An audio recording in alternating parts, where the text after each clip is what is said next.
네, 오늘 주신 말씀 보겠습니다. 사도행전 24장 22절부터 26절에 있는 말씀입니다. 사도행전 24장 22절에서 26절입니다. 한 절씩 교독해서 26절까지 읽겠습니다.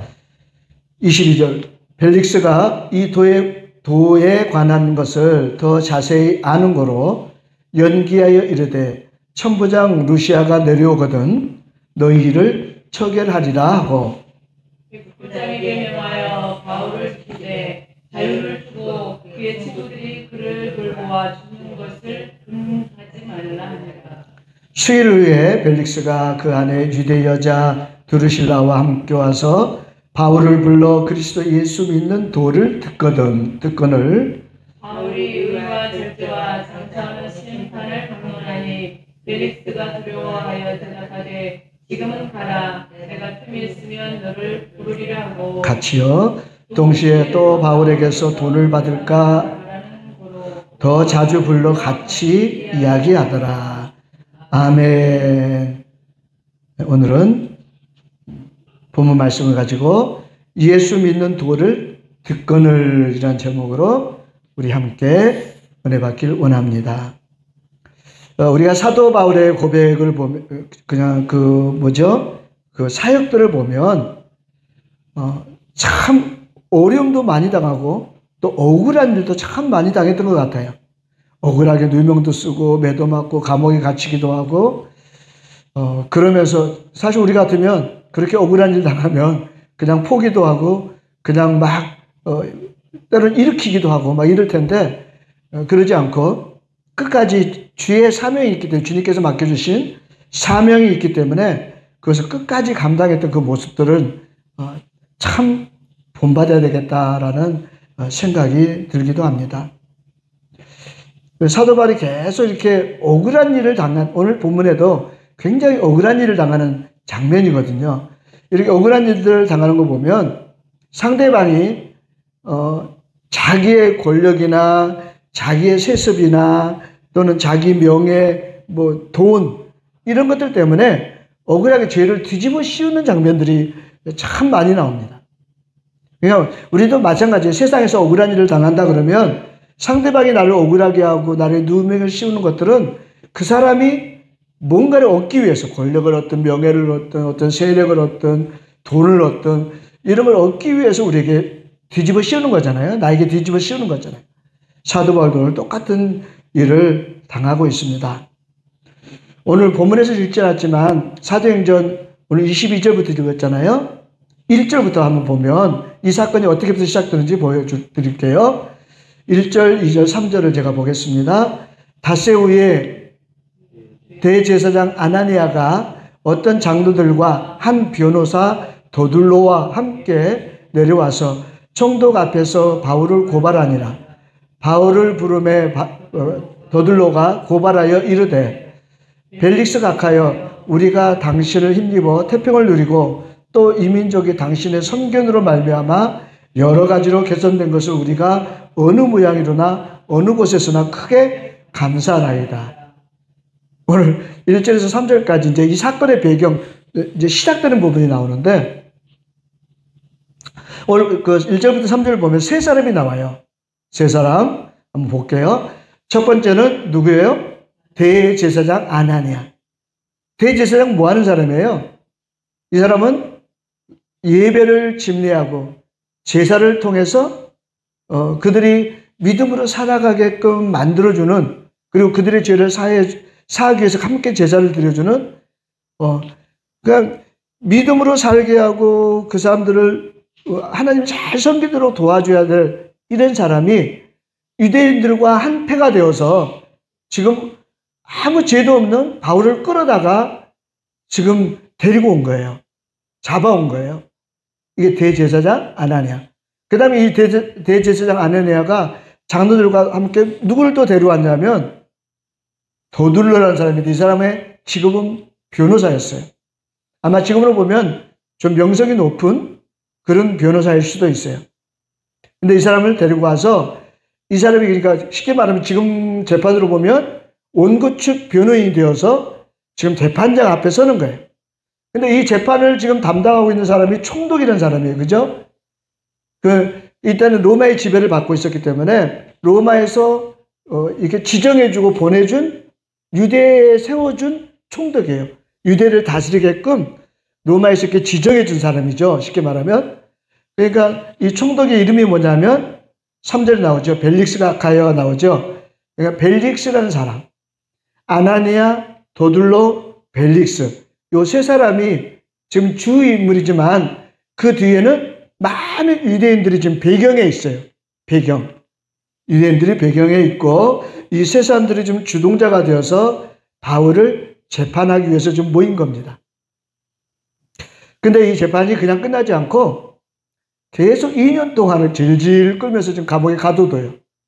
벨릭스라는 사람이 지금 재판을 빨리 끝내야 되는데 재판장에 대해서 그 일을 감당하지 못하고 나중에 보면 2년 이상을 질질 끌고 있는 모습을 보게 됩니다. 먼저 앞서서 그럼 이제 도둘로라는 변호사, 원고직 변호인이 지금 무슨 죄를 가지고 지금 재판에 걸고 있는지, 고소를 하고 있는지를 한번 볼게요. 당신을 더 괴롭게 아니하려 하여 3절에 보면 지금 벨릭스가 가야 하면서 지금 당신 때문에 우리가 평화를 누리고 태평을 누리고 있고 당신 때문에 우리 민족이 정말 여러 가지로 개선이 돼서 잘 살고 있습니다. 이렇게 지금 아부를 하면서 재판장에게 지금 죄를 고하는 겁니다. 당신을 더 괴롭게 아니하려 하여 우리가 대강 여짜옵나니 관용하여 들으시기를 원합니다. 우리가 보니 이 사람은 바울은 꼭 전염병 같은 사람이라 천하에 흩어진 유대인들을 다 소유하게 하는 자입니다. 첫 번째 제목, 유대인들을 소유하게 한다 이 말이 뭐예요? 유대인들이 들고 일어날 수 있게끔 주동자가 좀 되어 있는 사람이다. 지금 그 말을 하는 거예요. 언제든지 유대인들을 모아서 들고 일어나 반역을 할 수 있는 사람입니다. 그러니까 그 사람이 그렇기 때문에 이 사람을 고소합니다. 지금 그러는 거예요. 첫 번째 제목, 유대인들을 소유해서 반역자가 될 수 있다. 두 번째는 나사렛 이단의 우두머리라. 나사렛 이단의 우두머리라 이 말은 예수를 지금 그들이 이단으로 취급하고 유대인들이 그랬잖아요. 우리는 하나님만 믿는 사람이다. 무슨 하나님의 아들이 또 있느냐 그래서 지금도 유대인들은 하나님만 믿어요. 예수를 안 믿어요. 그와 마찬가지로 예수는 뭐라고요? 지금 나사렛 이단이라고. 그리고 이 사람은 거기 우두머리다. 지금 그렇게 죄를 뒤집어 씌우는 겁니다. 그리고 세 번째 죄는 이 사람은 또 성전을 더럽게 하려 함으로 우리가 잡았습니다. 성전을 더럽히는 사람이다. 이 세 가지 제목으로 지금 바울을 잡아서 재판에 넘기는 겁니다. 그러니까 바울이 지금 이제 변호를 하는 겁니다. 이 내용을 좀 24장에 다 그대로 좀 나와 있는 부분들이에요. 바울이 지금 변호하는 것. 당신이 아실 수 있는 바와 같이 내가 예루살렘에 예배하러 올라간 지 열 이틀밖에 안 되었고 내가 지금 계속 전도 여행 다니다가 예루살렘으로 들어와서 좀 잡혔잖아요. 예루살렘에 들어온 지가 지금 10일밖에 안 됐다는 거예요. 그리고 내가 성전에서 누가 변론을 하거나 또 회당에서 이렇게 많은 무리들과 소동하는 것을 누구도 보지 못했지 않느냐. 나는 여기 와서 어떻게 열 이틀밖에 되지 않았는데 언제 유대인들을 모아서 내가 소유를 일으키고 반역자가 되겠느냐. 지금 그 말이에요. 그리고 그러나 나는 이것을 당신께 고백하나요. 나는 그들의 이단이라 하는 도를 따라, 그러니까 그들은 지금 하나님을 믿고 나는 이단이라고 여기는 거잖아요. 예수를 믿기 때문에. 조상의 하나님을 섬기고 그들이 믿는 하나님을 나도 믿는다 그 말이에요. 또 율법과 선지자들의 글에 기록된 모든 율법을 나는 다 지키고 있다. 다 믿고 있다. 그리고 그들이 기다리는 바 하나님을 향한 소망을 나도 가졌다. 그들이 하나님을 소망하는 건 천국 가는 소망, 곧 의인과 악인의 부활을 믿는 것. 나도 그거 믿고 있다.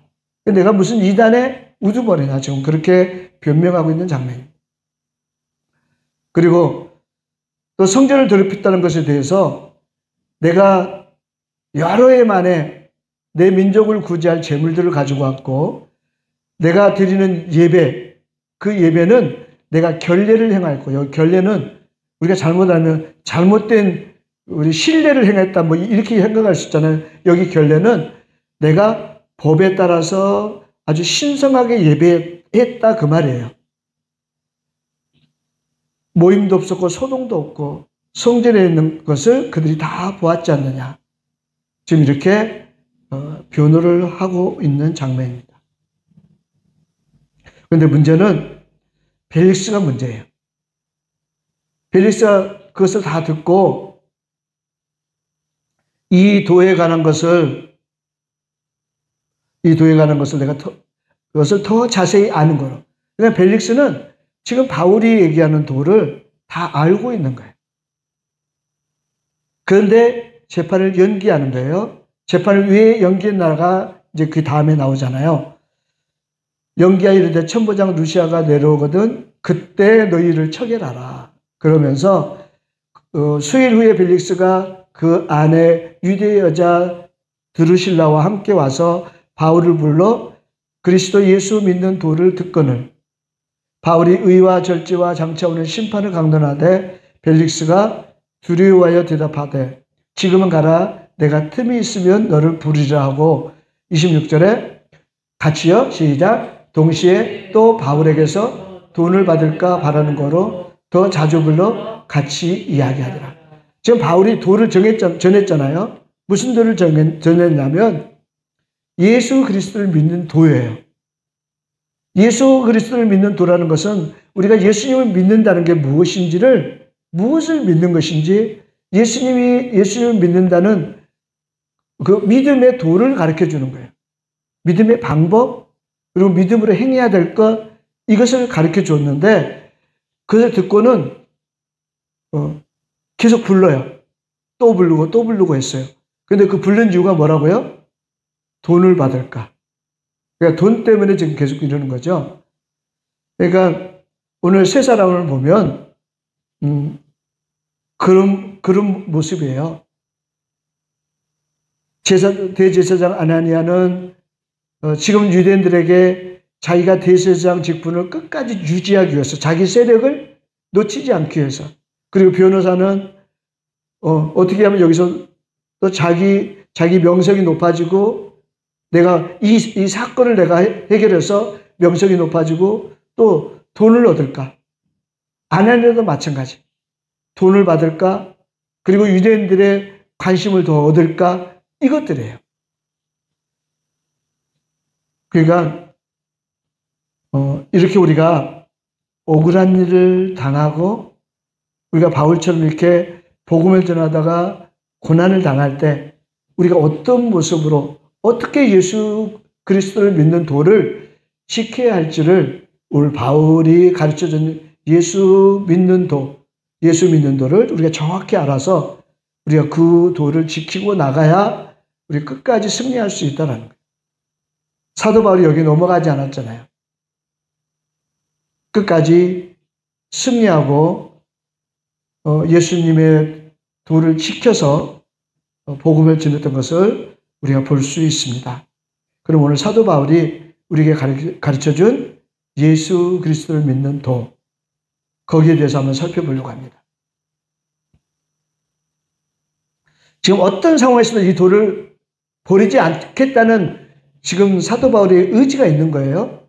지금 이렇게 나를 공격하고 아나니아는 수없이 지금 쫓아다니면서 유대인들과 같이 다니면서 몇 번 예수를 잡아 죽이려고 계속 쫓아다녔던 사람이에요. 이런 상황에서도 나는 이것 때문에 믿음을 지킨다. 여기 17절에 보면 벨릭스 이야기가 한 번 더 나오네요. 벨릭스 이야기는 지금 이태가 지난 후에 지금 계속 사도 바울을 붙잡고 지금 재판을 완전히 해결하지 않고 있잖아요. 이태 2년이 지난 후에 베시도가 다시 총독으로 부임하고 벨릭스가 물러나게 된 거예요, 지금. 그럴 때 벨릭스가 빨간 글씨 볼게요. 유대인의 마음을 얻고자 하여 바울을 구류하여 두니라. 계속 좀 붙잡고 있다는 거죠. 이게 지금 바울이 담보물이에요. 담보물. 자기의 명성을 떨어뜨리지 않게 한 담보물로 계속 바울을 붙잡고 있는 모습을 마지막까지 좀 볼 수 있습니다. 이런 상황에서 사도 바울이 믿음의 도를 놓지 않았다. 자, 그 믿음의 도를 보겠습니다. 25절 있었죠? 우리 한 번 더 같이 볼게요. 시작. 바울이 의와 절제와 장차 오는 심판을 강론하니 벨릭스가 두려워하여 대답하되 지금은 가라. 내가 틈이 있으면 너를 부르리라. 지금 벨릭스가 도를 들으려고 사도 바울을 불렀을 때는 이 말을 듣고 싶지는 않았을 거예요. 이 도를 듣고 싶지는 않았을 거예요. 그냥 내가 어떻게 하면 더 잘 될 수 있을까? 내가 어떻게 하면 유대인들에게 환심을 더 살 수 있을까? 내가 어떻게 하면 이 총독 자리에서 물러나지 않을 수 있을까? 하나님이 어떤 복을 내려주시기를 원하는지를 듣고 싶었을 거예요. 그죠? 우리도 마찬가지예요. 교회에 와서 우리가 수없이 듣고 싶은 얘기가 뭐예요? 예수 믿는 도를 듣고 싶은 게 아니라 어떻게 하면 내가 하나님 때문에 더 잘 살 수 있을까? 더 잘 먹을 수 있을까? 내가 어떻게 하면 더 높은 자리에 올라갈 수 있을까? 내가 어떻게 하면 돈을 더 많이 모을 수 있을까? 하나님이 어떻게 그것을 도와주실까? 우리는 그 얘기를 듣고 싶은 것이 지금 벨릭스 마음과 똑같은 거예요.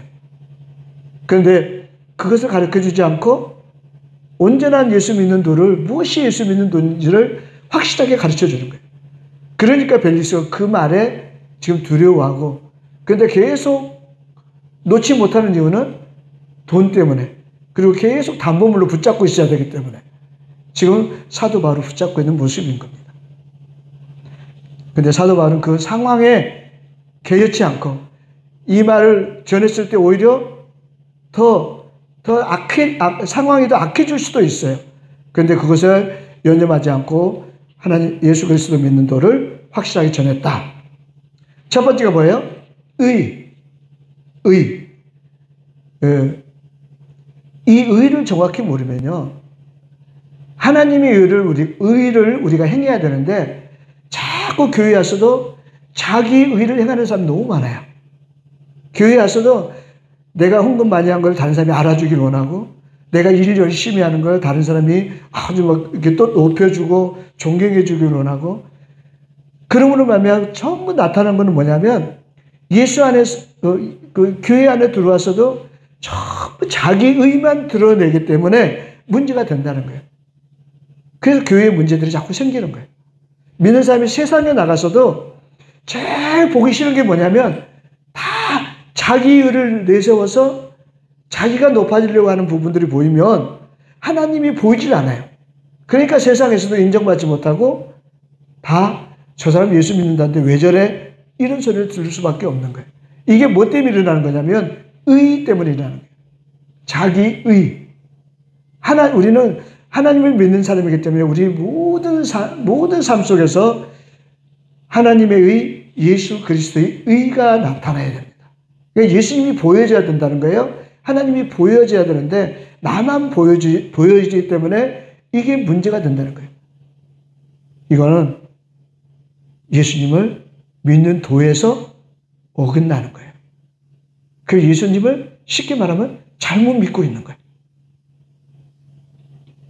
이것을 바울이 정확하게 지금 지적을 해주고 있는 겁니다. 이 의를 정확히 가르쳐 주신 것이 예수님께서 마태복음 5장 산상수훈에서 가르쳐 주셨어요.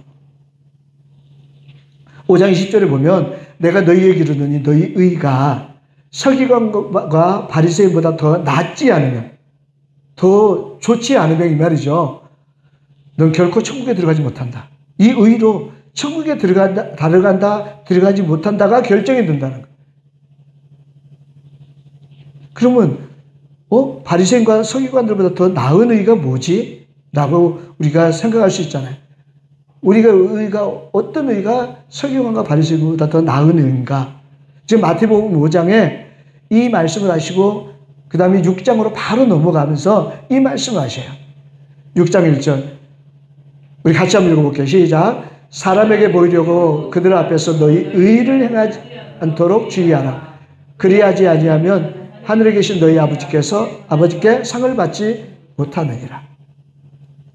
그러니까 바리새인과 서기관들의 의를 한마디로 딱 지적한다면 무슨 의냐면 사람들에게 보이려고 그들 앞에서 행하는 의. 이게 바리새인과 서기관들은 확실해요. 그래서 마태복음을 보면 이 5장 여기서부터 시작해서 마지막까지 계속 뭐에 대한 말씀을 예수님이 하고 계시냐면 바리새인과 서기관들에 대한 얘기를 계속 하셔요. 천국 이야기까지 하실 때까지 마지막 천국 비유 얘기하실 때까지 전부 다 누구를 예를 들어서 설명하고 계시냐면 예수님은 이 서기관과 바리새인들을 예를 들어서 말씀을 하시고 이들에게 독사의 자식들아 뭐 이래가면서 이들을 조주하시기도 하시고 이들을 힐난하기도 하셨다는 말씀이에요. 왜 그러셨을까요? 이들의 의 때문에 그래요. 이들이 하나님을 믿는다고 그러면서 진짜 하나님을 믿는 것이 아니라 전부 다 하나님을 믿는다고 그러면서 자기 생각, 자기의 뜻, 그리고 자기가 높아짐, 자기가 잘하는 모습들 전부 이것만 가지고 드러내고 있는 거예요. 그러면서 너 왜 그렇게 못 믿어? 너 하나님 왜 그렇게 믿어? 계속 잘못 믿는 사람들을 잘못 믿는다고 다른 사람들을 오히려 질책하고 이런 행위들로 살아왔던 모습들이 이 사람들의 모습이에요. 그러니까 이 사람들처럼 이런 의를 행하면 너희는 어디를 못 간다고요? 천국을 가지 못하고 하나님의 상을 받지 못한다. 여기다 아버지께 상을 받지 못한다. 이 말씀도 마찬가지로 천국 가지 못한다는 얘기예요. 우리의 마지막 상은 뭐예요? 천국 가는 거잖아요. 그러니까 우리가 철저하게 하나님의 의를 드러내는 삶. 그래서 제가 구하라 말씀드렸잖아요. 항상 우리는 구하라는 영어로 ask다. 그냥 우리가 아무거나 막 구하는 것이 아니고 구하라 찾으라 두드리라 했을 때 그 구하라는 하나님께 하나님 내 사정, 내 형편을 고하면서 여쭤보는 거예요. 왜 내가 이런 상황을 만났죠? 하나님 이럴 땐 내가 어떻게 해야 되죠?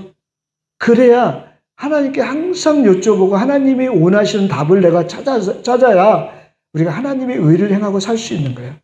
이거 딱 놓치기 시작하면 전부 나만 드러나 이제. 내가 잘 믿고 있어. 내가 잘하고 있어. 내가 남들보다 더 열심히 교회 생활하고 내가 헌금도 열심히 잘하고 있고 뭐 전부 이것들만 보이고 싶은 거예요. 이거는 예수 그리스도를 믿는 도에서 어긋난다. 이건 내 의만 드러나는 것이다. 너는 이 의보다 더 높은 의를 행하지 않으면 이 높은 의가 뭐예요? 하나님의 의를 행하지 않으면 천국에 들어가지 못한다. 라고 예수님께서 직접 말씀하셨다는 겁니다. 오늘 아까 읽었던 마지막 27절 봐도 이태가 지난 2년이 지난 후에 보르기오 베스도가 벨릭스의 소임을 이어받으니 그 자리를 총독 자리를 이어받아서 벨릭스가 유대인들의 마음을 얻고자 하여 바울을 구류하니라.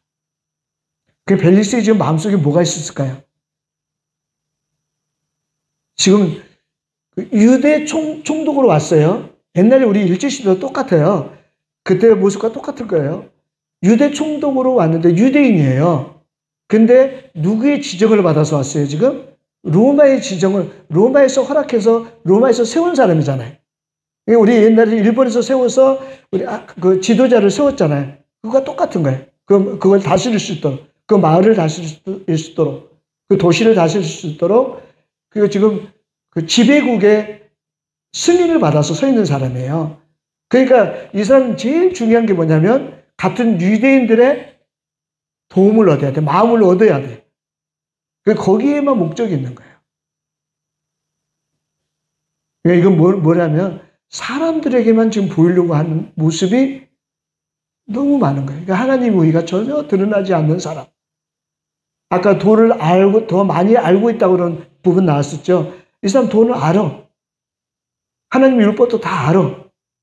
그런데 그걸 알면 뭐 하냐고요. 행하는 것은 전부 자기의 의, 자기가 인정받고 싶고 자기가 높아지고 싶고 자기를 모든 사람이 따라줬으면 좋겠고 이런 마음만 있기 때문에 지금 이 사람 앞에는 하나님의 의가 없기 때문에 지금 의에 대해서 사도 바울이 지금 이야기하고 있는 겁니다.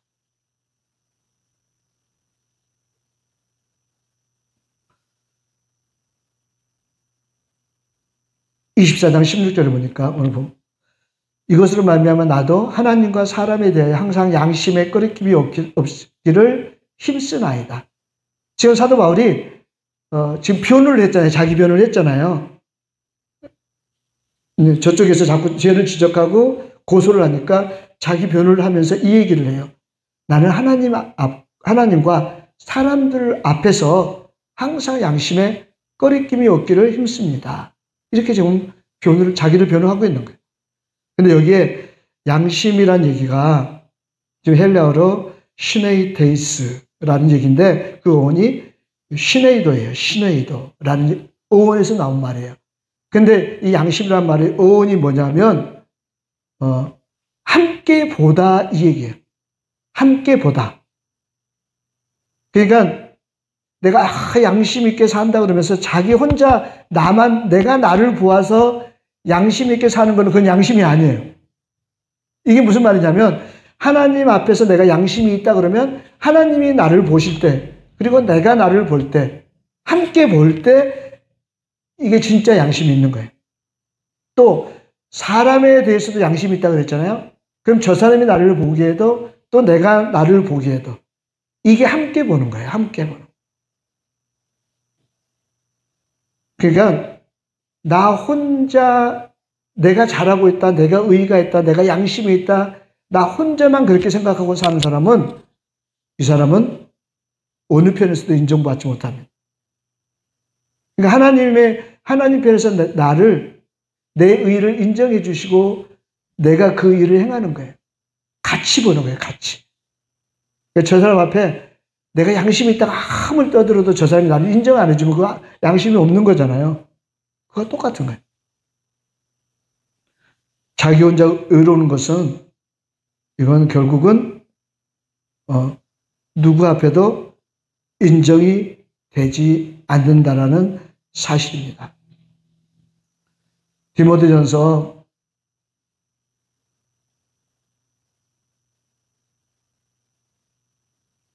갈라디아서 볼게요. 갈라디아서 6장 17절에 보면 이후로는 누구든지 나를 괴롭게 하지 말라. 내가 내 몸에 예수의 흔적을 지니고 있다.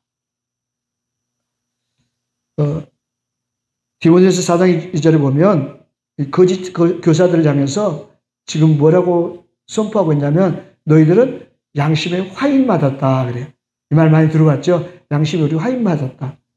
화인 맞았다는 얘기는 불도장이 찍혔다 그 말이에요. 옛날에 짐승들이나 노예들이 완전히 내 소속이 될 때 그때 불도장을 찍어요. 그래서 이 사람은 평생도록 내 종입니다. 이 짐승은 평생도록 내 짐승입니다. 나는 소유권을 주장할 때 불도장을 찍었다는 거예요. 이 양심에 이 불도장을 찍었다는 건 누가 찍었을까요? 마귀가 네 마음에 네 양심에 불도장을 찍었다. 너는 마귀의 것이라고. 이게 지금 양심에 화인받은 자예요. 이 양심에 누가 도장을 찍었어요? 사단이 도장을 찍은 거예요. 내 마음에. 너는 내 것이다 라고 도장을 찍은 거예요. 이게 거짓 교사들 향해서 선포한 거예요. 근데 지금 사도 바울은 갈라디아서에 뭐라고 말해요? 내 몸에 예수의 흔적을 가졌다. 스티그마.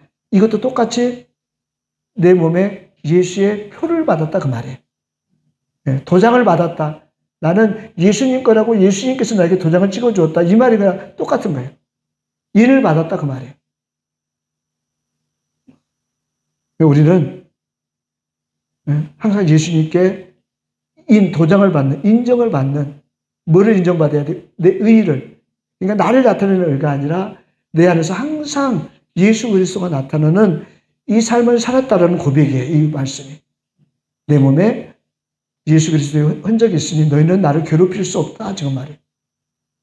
내가 아무리 괴롭혀도 나는 예수의 흔적이 있어서 예수의 표가 있어서 나는 흔들리지 않는다. 지금 그 얘기를 하고 있는 거잖아요. 여러분, 이 모습으로 살아가야 우리가 진짜 예수 믿는 도를 지키며 살아갈 수 있다는 겁니다. 기억하시나요? 의와 그 다음에 뭐였죠? 절제. 맞죠? 여기 절제는 우리 절제하라고 그럴 때 무슨 말을 써요? 아이고, 너 좀 절제해라. 그 말은 좀 자제해라. 좀 억제해라. 우리 그런 뜻으로 알고 있잖아요. 그냥 좀 줄이는 거. 예를 들어서 술을 많이 먹으면 너 절제해라 그런 거예요. 술 좀 줄여라 그 말이잖아요. 도박을 하는 사람도 도박 절제해라 그러면 너 도박 좀 줄여라 그 말이잖아요. 자제해라. 근데 여기 성경에 나오는 절제는 그 절제하고는 차원이 다릅니다. 이 절제는 칼로 무를 자르듯이 완전히 딱 절제하고, 그러니까 끊어버리는 거예요. 없어지게 하는 거예요. 완전히. 이걸 여기서 말하는 절제라는 거예요. 이 절제란 말은 엔크라테이아라는 말인데, 헬라어로 엔크라테이아라는 말인데, 이 말은 무슨 말이냐면 자기를 제어한다, 자기를 지배한다 이 말이에요. 그래서 절제하는 사람은 뭐냐면 내가 나를 지배할 수 있어야 돼요. 내가 나를 제어할 수 있어야 돼요. 이 힘이 안 되니까 우리 자꾸 절제가 안 되는 거예요. 그죠?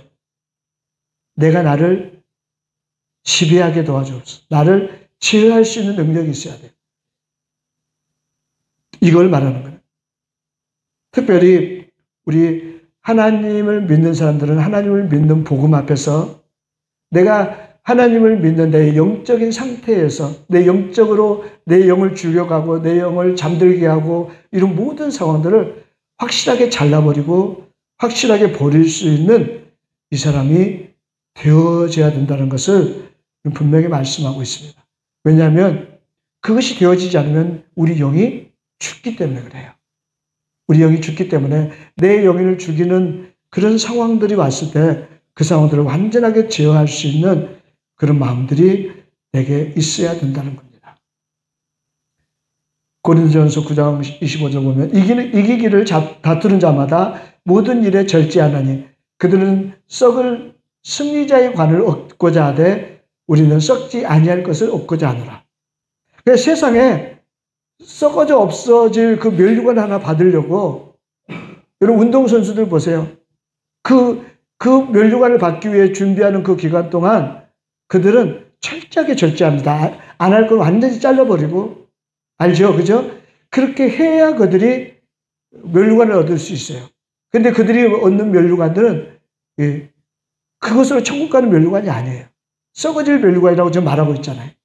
근데 우리는 뭘 얻는다고요? 썩지 아니할 거, 영원한 것을 얻기 때문에 그들보다 못한 절제를 가지고 우리가 어떻게 살아가겠냐? 지금 그 말씀을 하고 있는 거예요.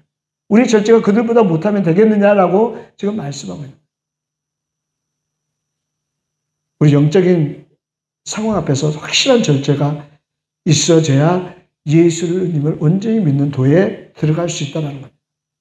여러분 고린도전서 13장 우리 사랑장이잖아요. 사랑 쭉 나오고 13절 마지막 절에 믿음, 소망, 사랑 이것은 어떻게 할 것이라고요? 항상 있어야 될 것인데 그 중에 제일은 사랑이다 이러시잖아요. 그러니까 믿음, 소망, 사랑이 우리한테서 떠나가면 안 될 거라는 거예요. 항상 언제든지 내게 있어야 될 것이 필수적인 거라는 것을 지금 말씀하고 있잖아요. 믿음, 소망, 사랑은 내게 필수예요. 필수. 있었다 없었다 뭐 이럴 상황이 아니라 이것은 필수인데 여러분 사랑 이 세 가지에 반드시 절제가 없으면 이건 이루어질 수가 없습니다.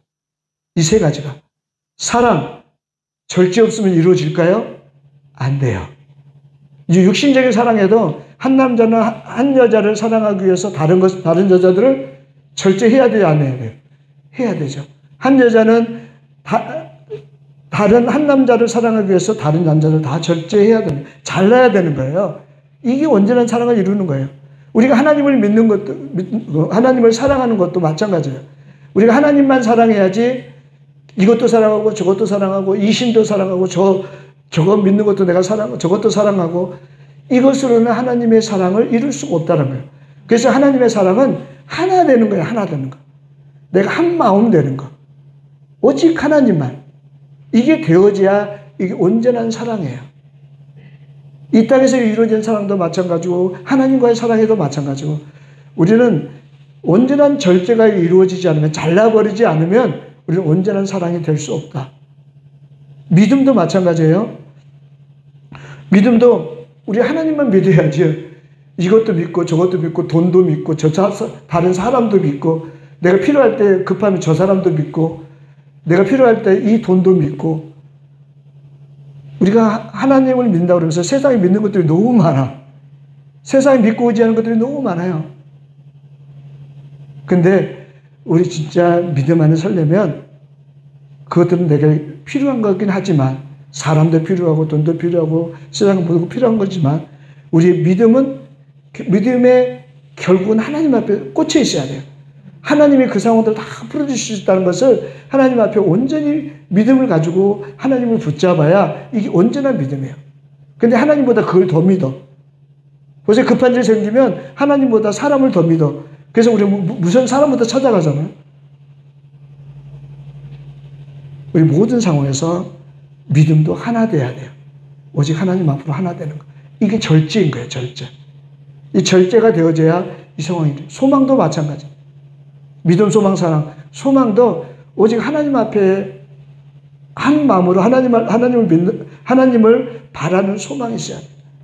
하나님이 이루어 주시고 하나님이 나를 천국으로 이끄실 거라는 소망, 그 하나의 소망만 온전해야져야 돼요.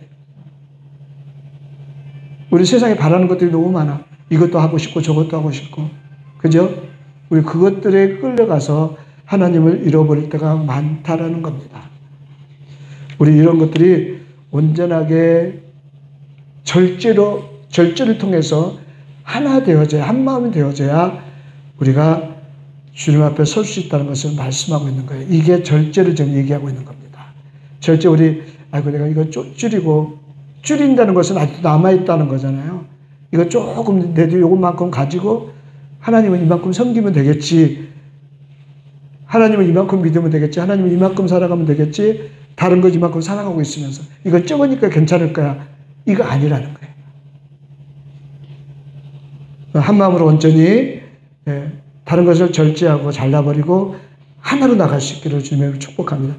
세상 모든 삶도 마찬가지예요. 다른 거 자르고 하나로 나갈 때 힘차게 나갈 수 있어요. 모든 것이 다 그래요. 하나님을 향한 사랑, 믿음, 소망도 그렇게 되어지시기를 주님을 축복합니다. 마지막 게 뭐였죠? 의와 절제와 심판.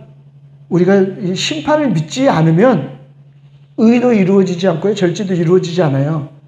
거꾸로 말하면 이렇게 돌아가면 지금 의, 절제, 심판 이렇게 왔잖아요. 근데 우리가 심판을 온전히 믿지 않으면 절제도 안 이루어지고 의도 안 돼요. 우리는 심판을 확실하게 믿어야 돼요. 심판은 뭐예요? 마지막 우리의 때가 있다라는 거예요. 천국이 있다라는 거예요. 하나님께서 반드시 그것을 이루실 거라는 거예요. 예수 그리스도가 그것을 위해서 다시 분명히 오실 거라는 거예요. 기록된 대로. 우리 그것을 믿는 거예요. 심판을 보면요. 사도행전 2장에 베드로가 막 성령 충만해서 모인 그 사람들 앞에서 설교할 때 지금 말라기서를 가지고 인용을 해서 설교를 하고 있어요. 근데 그때 지금 20절에 뭐라고 말하고 있냐면 주의 크고 영화로운 날이 반드시 올 것이다. 주의 크고 영화로운 날. 그 날이 이르기 전에 해가 변하여 어두워지고 달이 변하여 피가 되리라. 그 앞에 반드시 온전한 그 날이 오기 전에 환난도 있을 것이다. 지금 이 얘기를 좀 하고 있잖아요. 근데 마지막 우리가 맞이할 심판을 지금 뭘로 표현하고 있어요? 주의 크고 영화로운 날. 주님의 크고 영화로운 날. 여러분 이 날을 맞기를 원하시죠? 우리 반드시 이 날을 맞아야 돼요. 크고 영화로운 날. 정말 영광스러운 날이에요. 우리가 주님을 만나고 우리가 천국에서 영원한 삶을 누리는 그 영화로운 날을 반드시 우리는 맞을 수 있다. 이게 심판이에요. 근데 이 심판이 또 다른 심판도 있어요. 똑같은 심판인데 다르게 표현한 부분이 있어요. 이게 말라기 4장 5절인데 아까 말씀드렸죠? 이 베드로가 지금 설교한 막 성령 충만 받고 2장에 사도행전 2장에 충만한 그 상태에서 설교할 때 그 사람들 향해서는 크고 영화로운 날이라고 그랬잖아요. 그날이 우리에게 당할 심판이다. 근데 원래 말라기에 기록된 말은 보라, 여호와의 크고 두려운 날이 이르기 전에 내가 선지자 엘리야를 너에게 보내리니. 똑같은 날인데 말라기에는 뭐라고 기록되어 있어요? 크고 두려운 날이래, 그 날이. 이거는 누구에게 한 말일까요? 하나님을 떠나서 지금 돌아오지 않는 하나님의 백성들, 그 사람들을 향해서 지금 마지막 선지자의 지금 선포하는 말씀이에요. 그러니까 똑같은 날인데 어떤 사람에게는 크고 두려운 날, 어떤 사람에게는 크고 영화로운 날이에요. 그러니까 우리는 심판을 기다린다는 얘기는 뭐예요? 하나님 우리에게 그 날을 주실 것이다. 크고 영화로운 날을 주실 것이라는 것을 확실히 믿고 우리 그렇게 살아야 된다는 거예요. 그걸 믿기 때문에 그 날이 반드시 있다. 근데 나는 말라기 4장 5절에 있는 이 날을 맞이하면 절대 안 된다. 똑같은 날인데 사도행전 2장 20절에 기록된 그 날을 내가 맞는다. 라는 것을 꼭 우리가 믿고 살아야 된다는 것. 우리 이 땅에 살면서 사도 바울이 지금 당하고 있는 그 모습처럼 나는 왜 이렇게 살지? 난 돈도 없어. 나는 힘도 없네. 난 너무 연약해. 왜 나는 큰 소리 한번 못 쳐보고 이렇게 살 수밖에 없을까? 남은 다 누리고 사는데 나는 왜 이렇게 살지? 라고 우리는 생각하고 살 때가 참 많은 것 같아요. 저도 때로는 이런 생각들이 참 많이 들거든요. 그런데 그래도 우리는 천국을 바라보고 예수님을 믿고 사모하며 살아가고 있는 겁니다. 이 땅에서 부러울 것 없이 떵떵거리며 살면서 자기만의 나라를 만들고 자기의 제국을 만들어서 왕노릇하고 사는 사람들, 그 사람들이 이 심판을 기억하겠습니까? 내가 이렇게 살면 말라기 4장 5절에 나오는 이 심판을 맞을 것이라는 것을 그들이 기억하겠냐고요. 이 땅에서 너무 잘 살고 너무 행복하고 너무 부러울 것 없이 사는 사람들이 천국을 소망할까 하는 생각이 들어요. 그죠?